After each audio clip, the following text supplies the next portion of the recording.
로마서 8장 1절부터 11절까지입니다.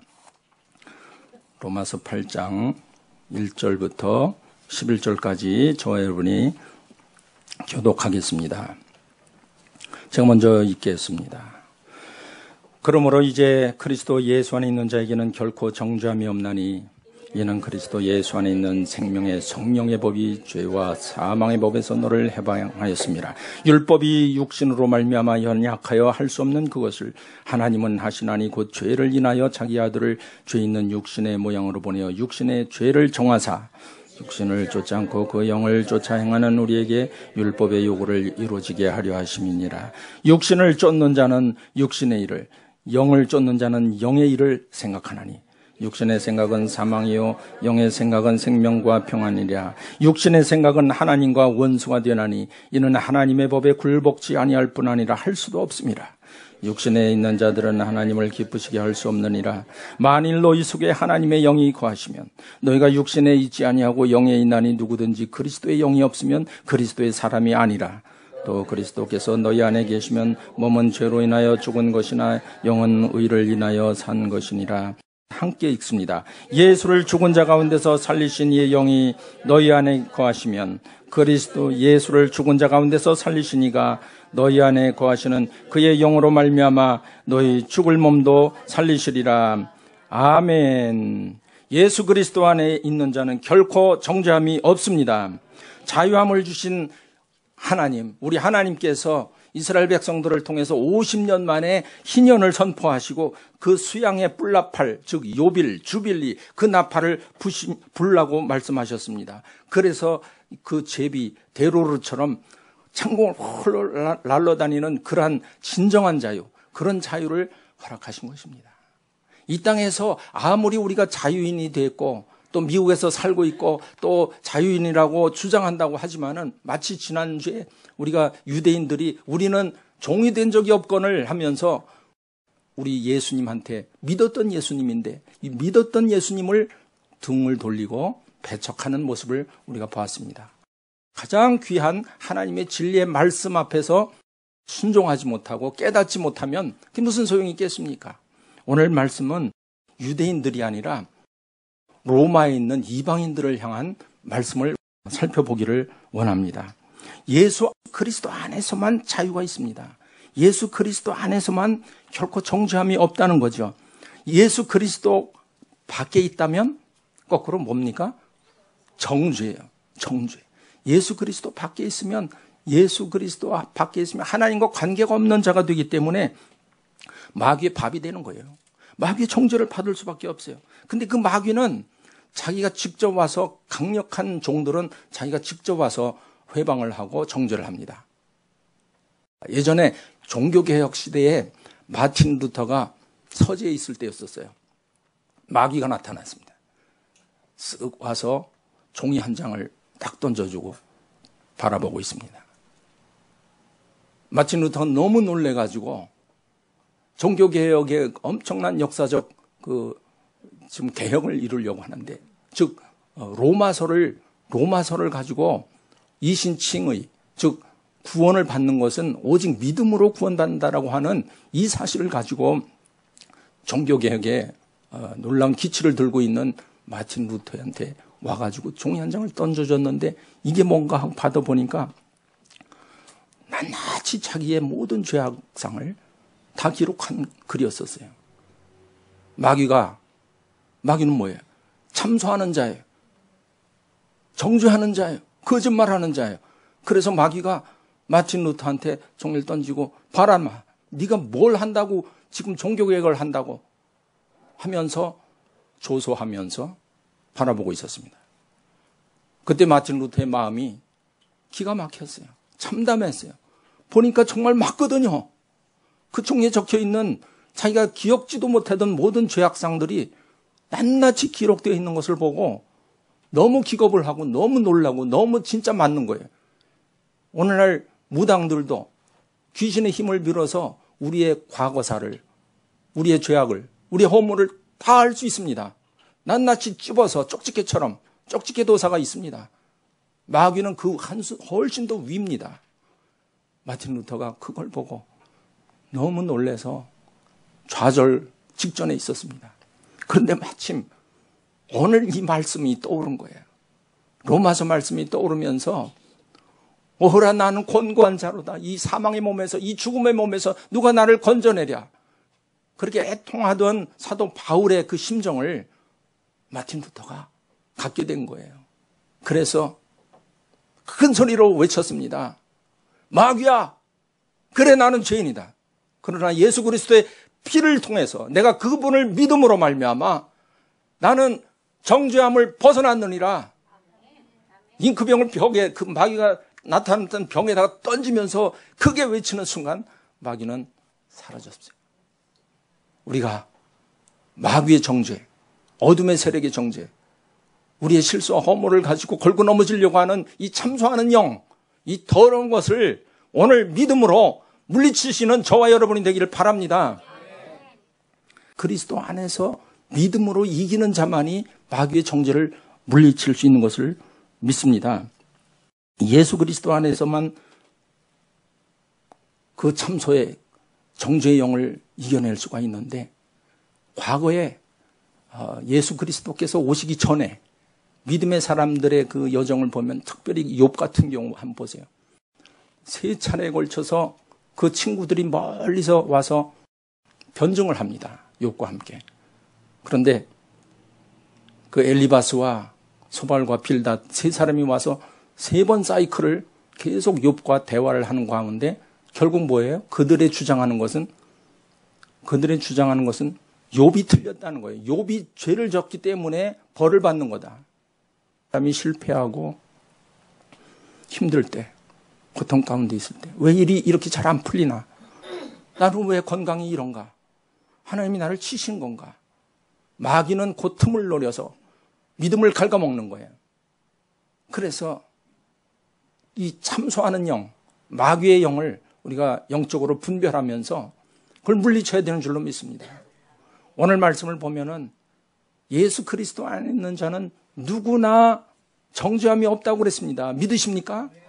누구든지 those who are in Christ Jesus, there's no condemnation. 누구든지 정죄함이 없다고 그랬어요. 누구든지 남녀노소, 어린이나 어른이나 노인이나 여자나 남자나 배운 자나 안 배운 자나 가난한 자나 부한 자나 예수 그리스도 안에만 있으면 정죄함이 없다는 거예요. 세상에서는 법으로 말미암아 guilty, not guilty를 판단합니다. 또 우리 만민의 성산 기도원의 남 목사님도 재판장 앞에 섰을 때 예스와 노만 얘기하죠. 당신은 guilty요 아니요 라고 하는 그런 재판을 받았을 때 그는 예 그렇습니다. 나는 guilty입니다. 예수 그리스도 이름으로 guilty입니다. 이렇게 담대하게 재판장한테 얘기했을 때 그 판사가 그게 무슨 소리냐, 전혀 설명할 수 없는 자리인데도 불구하고 허락을 받아서 증거하지 않았습니까? 사도 바울이 법정에 서가지고 증거한 것처럼 그러한 예수 그리스도 안에 있는 자에게 주시는 그런 놀라운 그 믿음이 바로 그런 마귀의 참소와 세상의 법정에서 쓰든 어디에 있든 우리는 그 길티감에서 벗어날 수가 있습니다. 이 자유자, 참 자유자는 그냥 자기 마음대로 하는 방종과는 전혀 차원이 다르다고 지난주에 말씀드렸습니다. 이 참된 자유자는 하나님께서 자유하다고 하셔야 돼요. 하나님의 아들이 자유케 하면 자유케 되는 거예요. 그가 감옥에 있어도 자유자예요. 그가 종의 신분으로 있어도 자유자예요. 그 당시에 노예라는 것은 인간 취급을 받지 못했어요. 꼭 짐승처럼 그렇게 푸대접을 받았어요. 옷도 제대로 못 걸치고 그냥 최소한도의 부분만 가리고 그리고 주인의 명령에 순종하면서 살아갈 수밖에 없는, 그래서 말을 안 들으면 매를 맞거나 팔려나가는 거예요. 죄의 종들, 세상에서는 얼마나 죄의 종들이 많은지 몰라요. 이 죽음의 세력 때문에 사람들이 자유함을 맛보지 못하고 이 땅에서 신음하고 있는 사람들을 보면 너무나 불쌍해요. 요즘 보면은 한국의 모습을 한번 보십시오. 좀 잘 살게 됐고 IT 강국이고 뭐 해서 좋은 나라처럼 보이지만은 OECD, 즉 국제 경제 개발 협력 기구 34개의 나라가 있습니다. 대부분의 유럽과 미국과 일본, 한국 이렇게 괜찮은 나라들이에요. 근데 그 34개국 중에서 한국이 10년 이상을 1등으로 하는 게 있습니다. 그게 뭐냐면 자살. 뿐만 아니에요. 그 34개 선진국 중에서 일을 제일 많이 하는 나라예요. 주당 시간을 계산해 보니까 한국이 제일 열심히 일해요. 그러니까 열심히 비지 계속 일을 하다 보니까 비즈니스. 그러다 보니까 가정도 멀어지고 자녀하고도 문제가 생기고 자기 자신 때문에 자기가 번아웃 돼가지고 얼마나 힘들어요. 우울증과 그런 힘든 스트레스 때문에 자기 스스로 목숨을 끊는 그런 일들이 얼마나 많은지 몰라요. 자살은 최종적인 자기 스스로 자기를 죽이는 거 아니에요. 생명을 끊는 거잖아요. 근데 한국의 그 통계를 보니까 지난 30년, 그러니까 원 제너레이션 30년 동안 한 4배, 5배 증가하고 있어요. 여러분 그 베르테르 효과라는 거 들어보셨습니까? 1774년 괴테가 젊은 베르테르의 슬픔이라고 하는 책을 냈죠. 근데 한 200년 후인 1974년도에 베르테르의 효과라고 하는 것을 이제 제안을 했는데 오늘날도 많이 쓰고 있습니다. 유명한 연예인, 정치인, 그리고 학자, 지성인들이 자기 스스로 목숨을 끊었을 때 그 파급 효과가 많은 사람들이 자기 죽음에 대한 그 미화라고 그럴까요? 덩달아서 같이 동반 자살하고 싶어하는 그런 심리적 효과를 이제 그 베르테르 효과라고 부르지요. 한국 통계청 자료를 보니까 10만 명당 몇 명, 미국에서도 마찬가지죠. 100,000당 몇 명 이렇게 발표를 하기 때문에 전 세계적으로 비교가 딱 됩니다. 그런데 한국의 경우는 1980년대는 1년에 약 한 3,400명 죽었어요. 그냥 10만 명당 9.3명 그러면 감이 안 오죠. 그죠? 차라리 1년에 몇 명 이렇게 하는 게 더 감이 올 거예요. 그 다음에 1990년대 들어가지고는 1년에 한 5천 명이 스스로 목숨을 끊었어요. 특별히 90년대 중에서 IMF가 12월 3일 날 이제 발동이 됐는데 98년도 한 해 동안만 8,600명이 목숨을 끊었어요. 그렇다는 얘기는 경제적인 문제가 상당히 심각했다는 얘기죠. 2003년도에는 10,000명을 넘어갔습니다. 1년에. 2011년도에는 15,000명. 그래서 30년 동안 4배가 올라갔는데 OECD 국가 중에서 1등을 계속하고 있는 거예요. 얼마나 불쌍한 나라인지 몰라요. 열심히 일하고 성공하고 하는 건 좋지만은 뭔가 좀 잘못된 거죠. 미국은 안 그렇습니까? 미국은 10만 명당 몇 명 하면 우리보다 절반밖에 안 돼요. 그러나 실제 그 자기 목숨을 끊는 숫자로 보면은 우리의 전체 한 4배로 보면 됩니다. 15,000명의 4배면 얼마입니까? 한 5, 6만 되잖아요. 그죠? 그렇게 많이 주고 1년에. 그 중에서도 특별히 한 예를 들면은 미국 군인들이 1년에 한 350명이 스스로 목숨을 끊는데 전쟁터, 아프가니스탄이라든가 이라크에서 일어난 전쟁의 전사자보다 더 많은 숫자예요.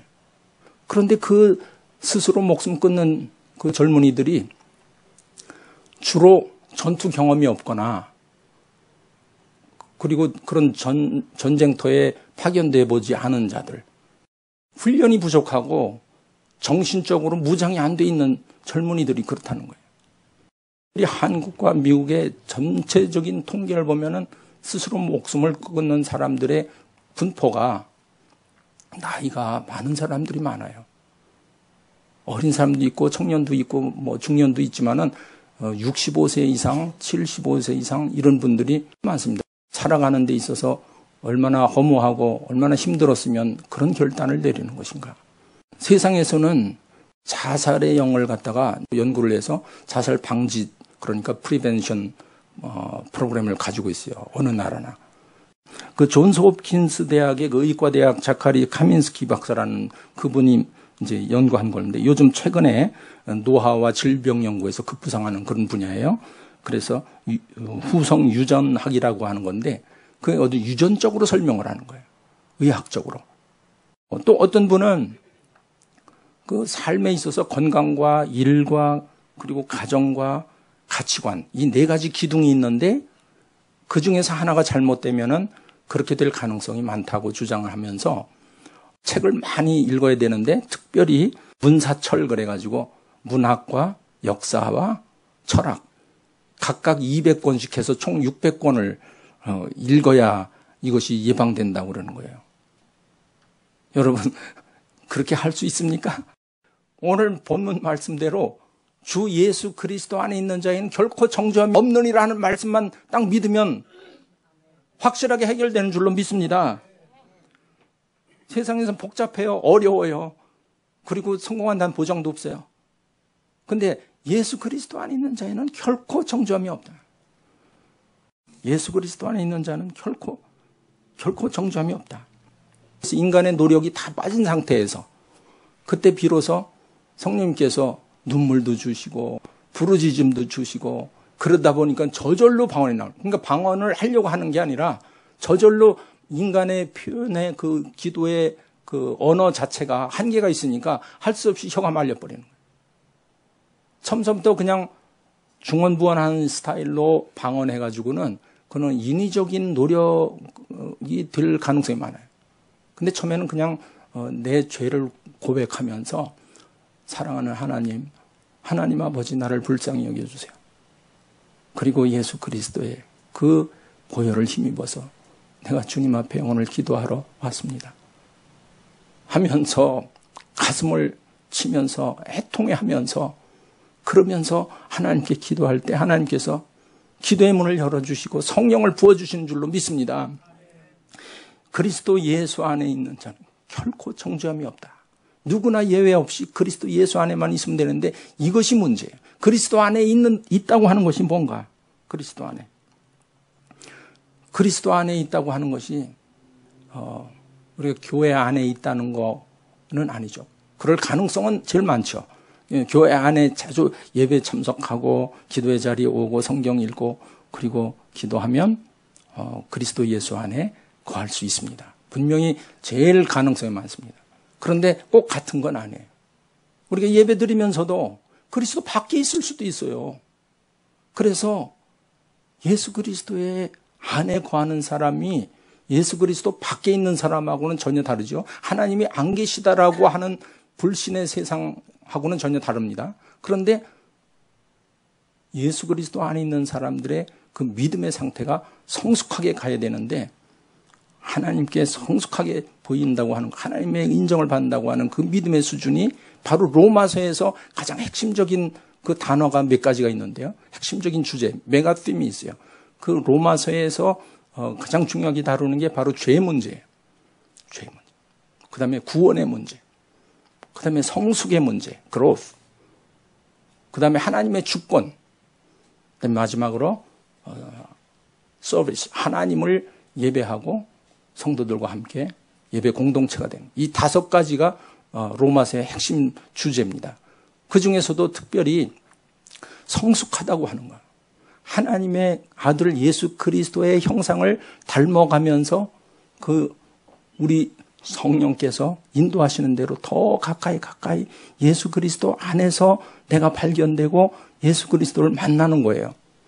그냥 믿는다는 것이 그냥 한번 지식적으로 믿어서 그렇구나가 아니라 그냥 예수 그리스도 안에서 사는 거예요. 예수 그리스도의 말씀을 그대로 믿고 순종하면서 예수 그리스도를 만지는 거예요. 그분을 보는 거예요. 그분 속에 들어가는 거예요. 그래서 교회에 있든 세상에 있든 집에 있든 어디에 있든 예수님이 나를 주관해 주시는 거예요. 나를 주관해. 죄와 사망의 세력과 죄와 사망의 법 가운데 있었던 그 이방인들 중에 우리가 있었습니다. 지구 추위를 달이 빙빙 돌고 있어요. 또 이 수금지와 목토 천의 명이 태양계를 형성해서 태양 주위로 빙빙 돌고 있어요. 전부 공중에 떠 있는 거예요. 얼마나 놀라운 현상인지 몰라요. 그것은 중력에 의해서 서로 서로 잡아당기고 그리고 서로 견제하고 그러면서 아무리 빠른 속도로 돌아도 하나님께서 그런 만유인력의 법칙과 중력에 의해서 딱 잡아주듯이 어떤 법이 있는 거예요. 죄와 사망의 법이 우리 인생을 완전히 잡고 있는 거예요. 에덴 동산에서 죄를 범해서 오늘날 우리가 이 땅에서 사는 동안에 저희 사람뿐만이 아니고 피조물들도 아주 지쳐가지고 회복되기를 원하고 그래서 하나님의 아들들의 그 형상이 온전히 영화로운 모습으로 마지막 때에 그 믿음을 가지고 그 하나님의 창조 원리대로 그 하나님의 형상대로 회복받는 그날을 손꼽아 기다린다고 로마서 8장에서 말씀하고 있지 않습니까? 그 예수 그리스도 안에 있는 자는 그냥 아무나 내가 들어가고 싶습니다 하고 들어가는 게 아닙니다. 내가 원하지만은 내 마음에 소원을 두고 이루시는 그 하나님을 감사하고 순종하면서 들어갈 수 있지만은 그것이 쉽지 않아요. 예수 그리스도 안에 거한다는 게 뭐예요? 내가 살아있으면 들어갈 수가 없어요. 지금 사도 바울이 로마서 7장에서 쭉 설명하지 않습니까? 그 율법을 통해서 내가 정죄를 받는데 그 율법이 그러면 악한 거냐? 율법이 나를 자꾸 넘어지게 하고 나를 죄짓게 하니까 율법이 그러면 나쁜 거냐? 그런 질문을 합니다.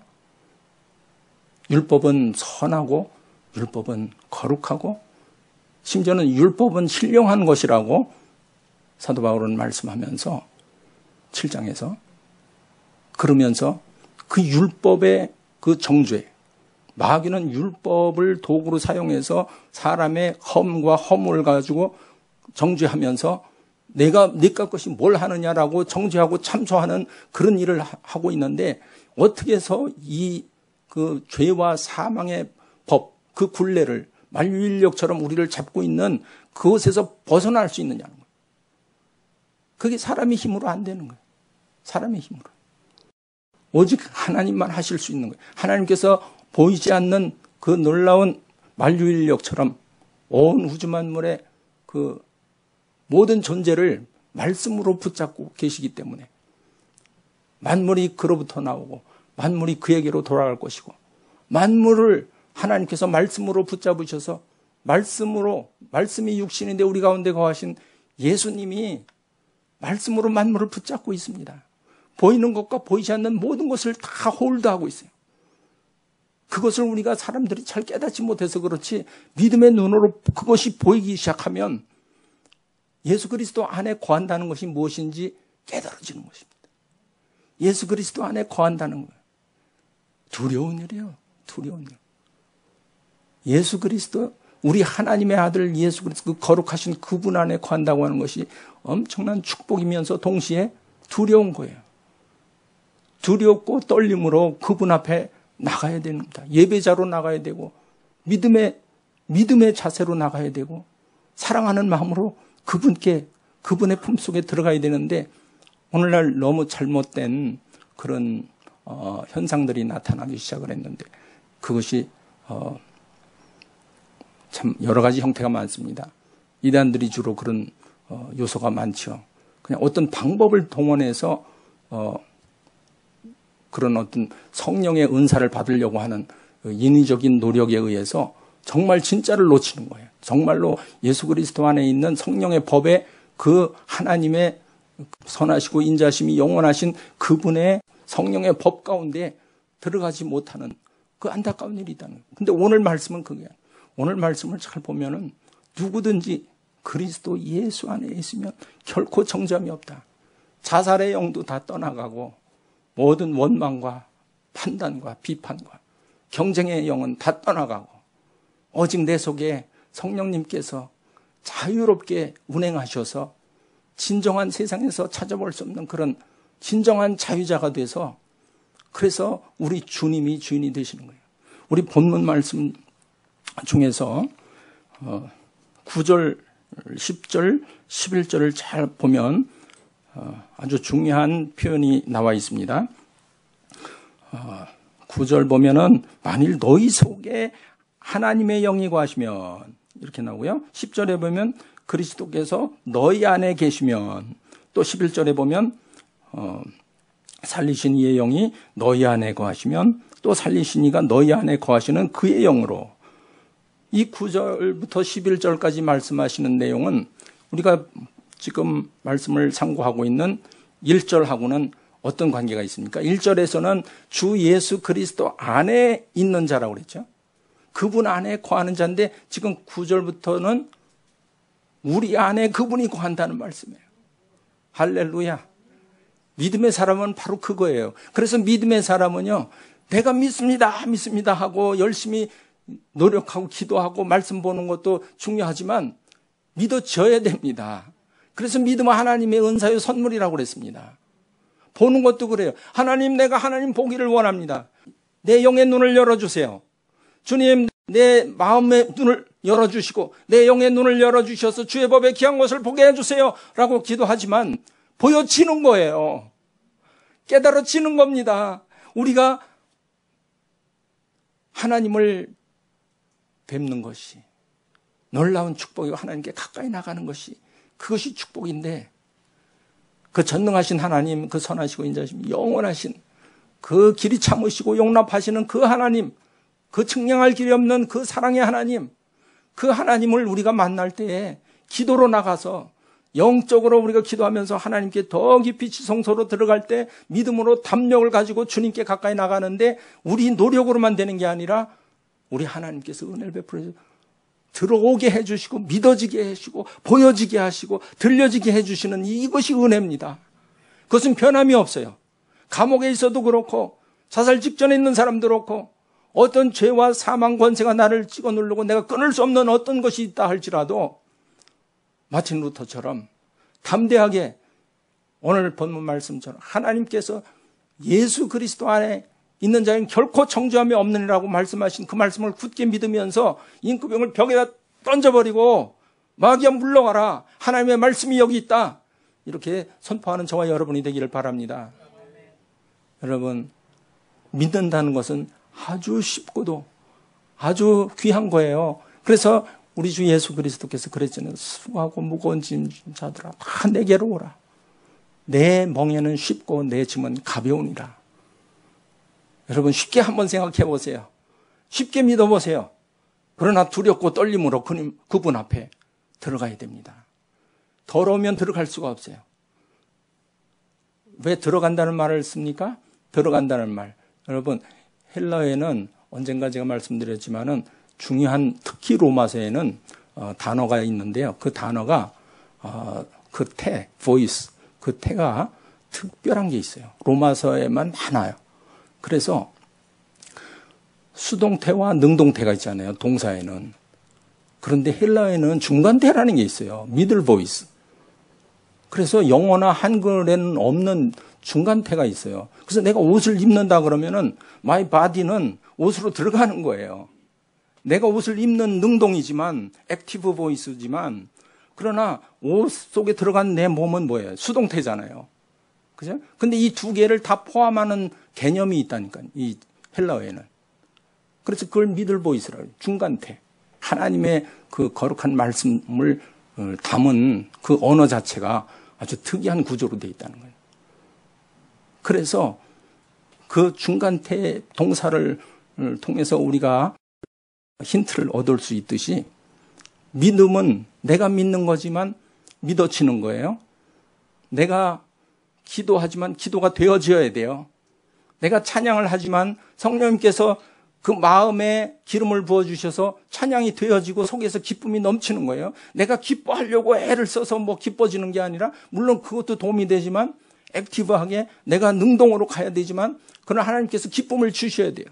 그래서 슬픔과 눈물로 내 무릎이 연약해지고 엎어져 있을 때 우리 하나님께서 위로해 주시고 나에게 기도할 힘을 주시고 찬송할 힘을 주시고 말씀을 깨달을 수 있는 은혜를 베풀어 주셔서 그것이 하나님이 하시는 은혜예요. 하나님의 선물입니다. 예수 그리스도 안에 있는 자는 바로 그러한 자예요. 그래서 9절부터 11절까지 예수님이 우리 속에 들어오셔야 된다. 우리가 예수 그리스도 안에 거해야 되지만 우리 서로 교제가 일어나야 돼. 연합이 일어나야 돼. 그래서 로마서의 핵심이 바로 성숙인데 그 성숙은 바로 우리 주 예수 그리스도의 모습을 닮아가는 것입니다. 더 가까이 가서 그 그리스도의 형상을 더 닮아가고 더 주님의 생각대로 가고 주님의 말씀을 사모하고 더 그분의 영을 사모하고 하나님의 영이 우리 속에 거하고 우리는 하나님 안에 거할 때 우리는 넉넉히 세상을 마지막 때에 이길 수 있는 줄로 믿습니다. 할렐루야. 우리가 이런 믿음 가운데 단순히 내가 믿습니다 하는 차원을 벗어나서 이제는 가장 수동적인 사람이요, 가장 능동적인 역설을 아십니까? 우리 주변에 보면은 굉장히 내성적이고 수동적으로 보이는 분들 계세요. 그렇지만은 굉장히 내공이 강한 분들입니다. 이런 면에서 보면은 그렇기 때문에 나는 그렇게 어그레시브하게 남자답게 담대히 가서 그 관계 없어요.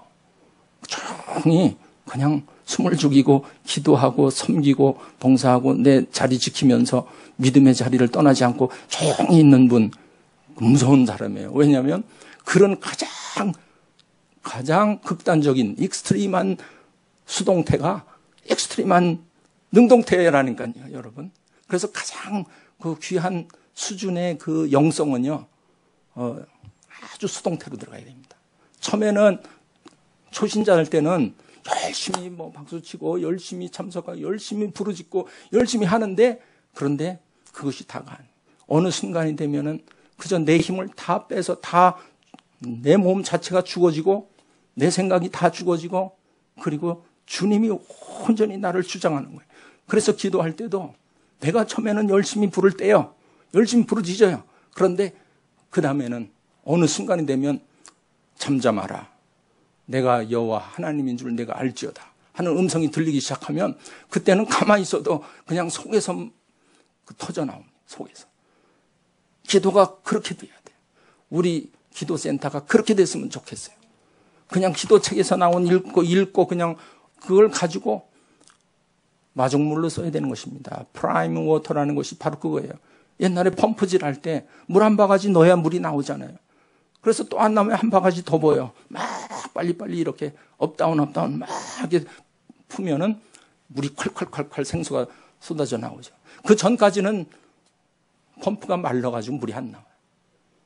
그 우물물에 그 펌프물에 마중물 한두 바가지 붓는 정도밖에 안 하는 거예요, 우리는.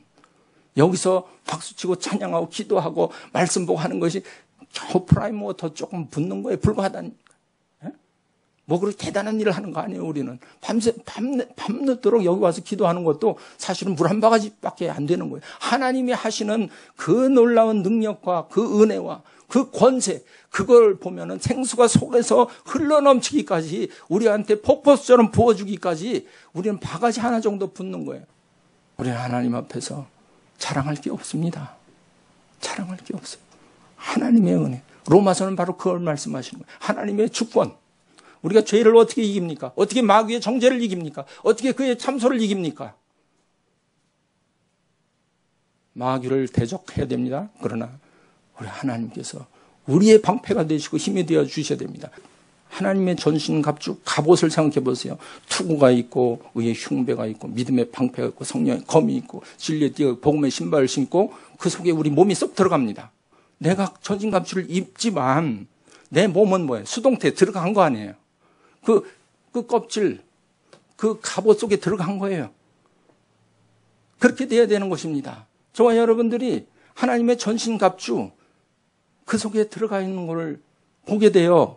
그래서 이 구원의 투구로 내 머리를 보호하면서 그리고 믿음의 방패로 막아내고 성령의 검으로 악한 영과 대적해서 영적 싸움에서 이기고 복음의 신발, 의의 흉배 그리고 진리의 띠를 띠고 그 속에서 바로 예수 그리스도, 바로 그분 안에 거한다고 하는 것은 바로 그러한 갑옷 속에 들어가 있는 거예요. 로마서 13장에 보면은 빛의 갑옷을 입으라. 그냥 쇠로 된 갑옷 말고 투명한 빛의 갑옷, 빛의 갑옷. 빛으로 만든 투구 여러분 쓰시기 바랍니다. 빛으로 만든 믿음의 방패, 빛으로 만든 성령의 검. 영화에서도 뭐 빛으로 칼이 막 나오대요, 보니까. 그 빛으로 만든 성령의 검. 강력한 성령의 검, 말씀의 검, 의의 흉배, 진리의 띠, 복음의 신발. 예수 그리스도 안에 있는 이 놀라운 축복이 저와 여러분 가운데 있기를 바랍니다. 마지막으로 주 예수 그리스도 안에 있는 자는 육신에 속한 자가 아닙니다. 영에 속한 사람이에요. 영의 생각을 하는 사람. 육의 생각을 하는 사람과 영의 생각을 하는 사람이 전혀 다르고 생명이 있느냐 죽느냐 사느냐 문제를 지금 말씀하고 있는 거예요. 성령의 바람을 타고 연처럼 천국 높이 올라가는데 말씀의 줄이 끊어지거나 기도의 줄이 끊어지면 지그재그로 그냥 땅에 떨어지는, 그래서 연의 진흙밭에 떨어져서 밟히고 마는 인생밖에 될 수가 없는 거예요. 그 연이 천국 높이 소망을 가지고 하나님께 더 가까이 나가려면은 말씀의 줄이 끊어지지 말아야 돼. 기도의 줄이 끊어지지 말아야 돼. 이 줄을 꼭 붙잡고, 그래서 예수 그리스도 안에서 참 자유를 맛보면서 어떠한 죄와 사망의 법이 우리를 둘러싸고 있다 할지라도, 그리고 나를 얼마나 좌절하게 하고 낙심하게 하고 나를 힘들게 하고 내가 끊을 것을 끊지 못하게 하고 내가 정말 결단을 하지 못하게 하는 모든 악한 것들을 우리가 끊을 수 있는 힘을 성령께서 주신다고 말씀했습니다. 그 약속을 꼭 붙잡는 저와 여러분이 되기를 바랍니다.